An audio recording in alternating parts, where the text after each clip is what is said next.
not done anything like add a creep tumor. Haven't seen that done yet. He is just happily macroing at this point in time, churning out a ton of drones.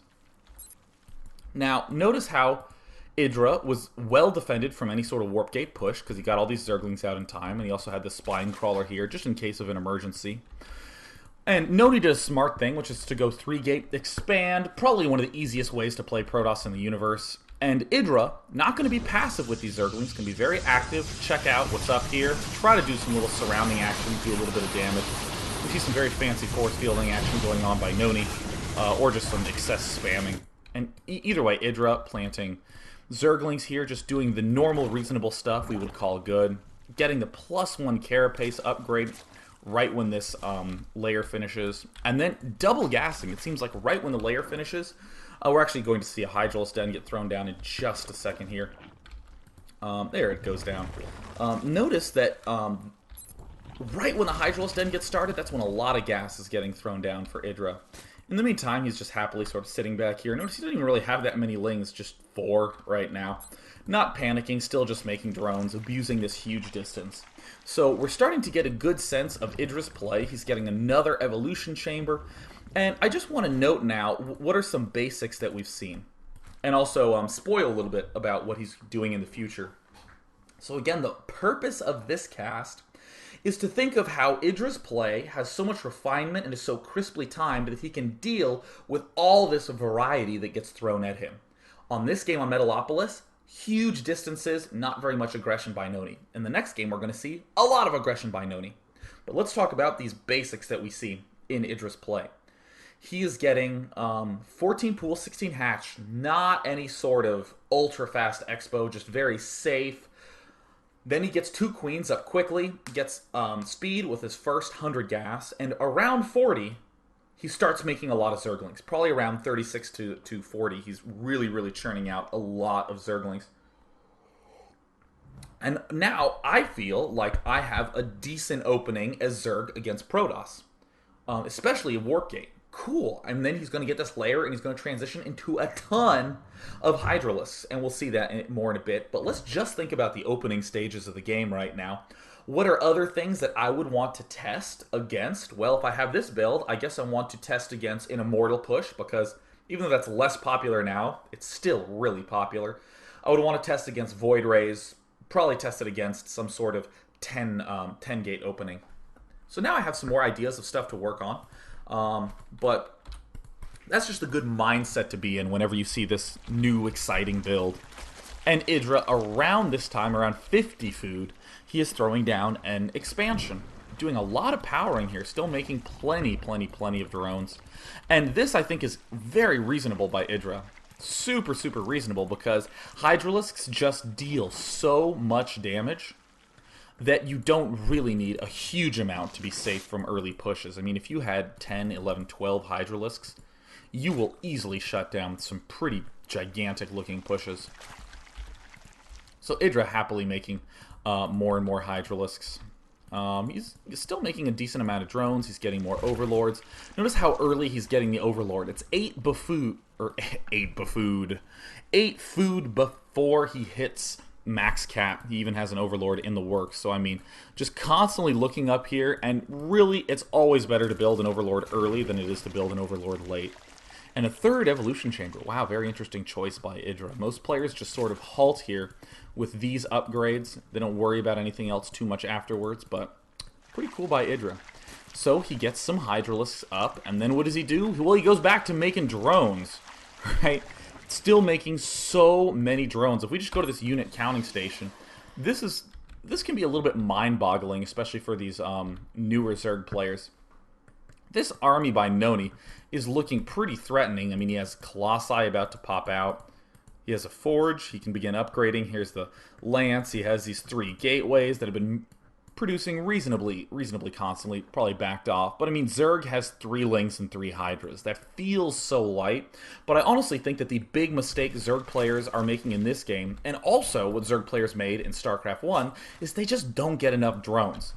They feel nervous, so they make more units, and then when that first attack comes out, if it ever does come out, when that first attack comes out, they crush the attack, and they go, Or maybe they're like me and they drool. Well, they go, oh my god, I'm in a great position. Yes, I'm going to win this game. And then Protoss just waits. Then comes out with an even bigger attack force, and Zerg wasn't able to keep up with that second wave, or even that third wave. So what you generally want to have happen as Zerg is that first attack should be the scariest to deal with. That is the best mindset to have, is that you just want to say, what is the most I can get away with for that first attack and still win. And of course a little changeling pops out. I would love to see some infested Terrans, but this wasn't played on the most recent patch. Just for the record, I think the changes in the most recent patch are absolutely brilliant. Can't wait to play them. Can't wait for Battle.net 2.0 to work, because it doesn't. Idra has this expansion up. Another very easy technique. Rally all your new hatches here. Idra's slowly adding on more Hydralisks. This is the production queue. But look, he's still making drones. He is very late into the game. I'm not going to show you the time. You have to just take my word for it. He is very late in the game and still more drones coming out. What we're going to see is that he really stops making drones. Look at it. He's at 60 drones. And he's slowly adding on more Zerglings and Hydralisks. Playing relatively passively. We do see this Overlord speed upgrade coming out. But I mean, if I had to sum up this play, it would be Zergling speed with first 100 gas. Second Queen pretty fast. Layer with next 100 gas. Start getting a lot of Zerglings, around 36 food, to deal with warp gates. And then just happily get a layer with your Hydra Den, start upgrading everything, literally everything, and then expand around 50. And then play appropriately. And when I say play appropriately, I do mean emphasize a lot of drones. Drones are super ultra important. But God, Idra's play is just so solid. I mean, I love the way this just looks. Look at how low that money is. Third Queen up, Spire, just in case. Want to have some flexibility there. You know, so let's say you're making a ton of Zerglings and Hydralisks and your gas starts building up. You can just slam out some Mutalisks. This is a good option building. Or, of course, if your opponent is going like 2... very rarely 3 robotics facility colossi, but you know, a lot of colossi.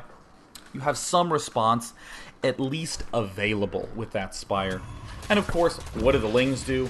This should be your MO whenever you have Zerglings. Just do stuff with them.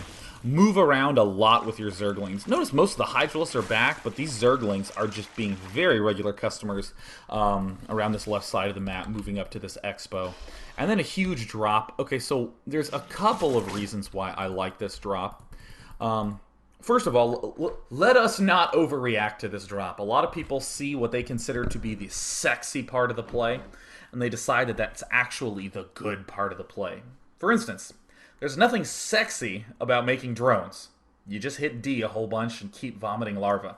But that really is the linchpin of this strategy, is figuring out when to make more drones. Done. Fin.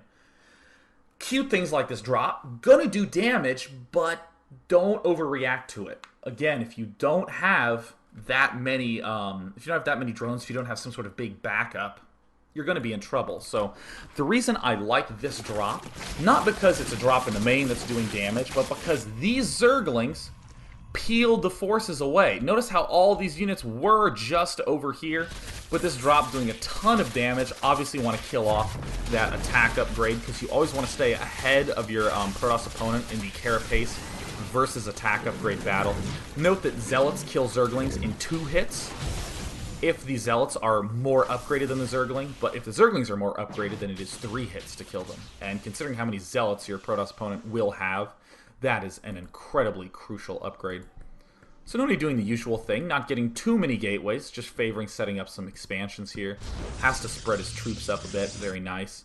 And look, more Zerglings being very active. Meanwhile, we have another hatchery going down. Again, what is so strong about Idra's play is just that he has so much money. Now, a reasonable person might say, what is this hatchery doing here? Why wasn't this hatchery up here to begin with? Let's take a moment to think about that, right? Too often when players have enough money to build another hatch in Starcraft II, they just go and put it in a new base, because they're not Starcraft 1 players where we all built our hatches in little clusters so they were easier to macro, because we didn't have queens way back then. In fact, we didn't even have cars or cameras or any fancy technology. We actually had only select units one at a time. It's pretty much Stone Age, but with this strategy that Idra's doing, when he has all these drones, he doesn't really have that many units. The more spread out you are, the more units you need to defend. There is absolutely nothing wrong at all with not expanding one more time just to make sure that you can defend what you do have. I mean, sometimes that's bad, but, you know, if you are 3 bases as Zerg against 2 bases as Protoss, and he's struggling to get that 3rd base up, there is no reason to rush to get this 4th base up. There is absolutely no reason to do that. You're already quite far ahead. Well, let me rephrase that. Absolutely no reason to do that. If you're going for some of these huge mass army styles, you really need to keep your expos a little bit tighter. If you're going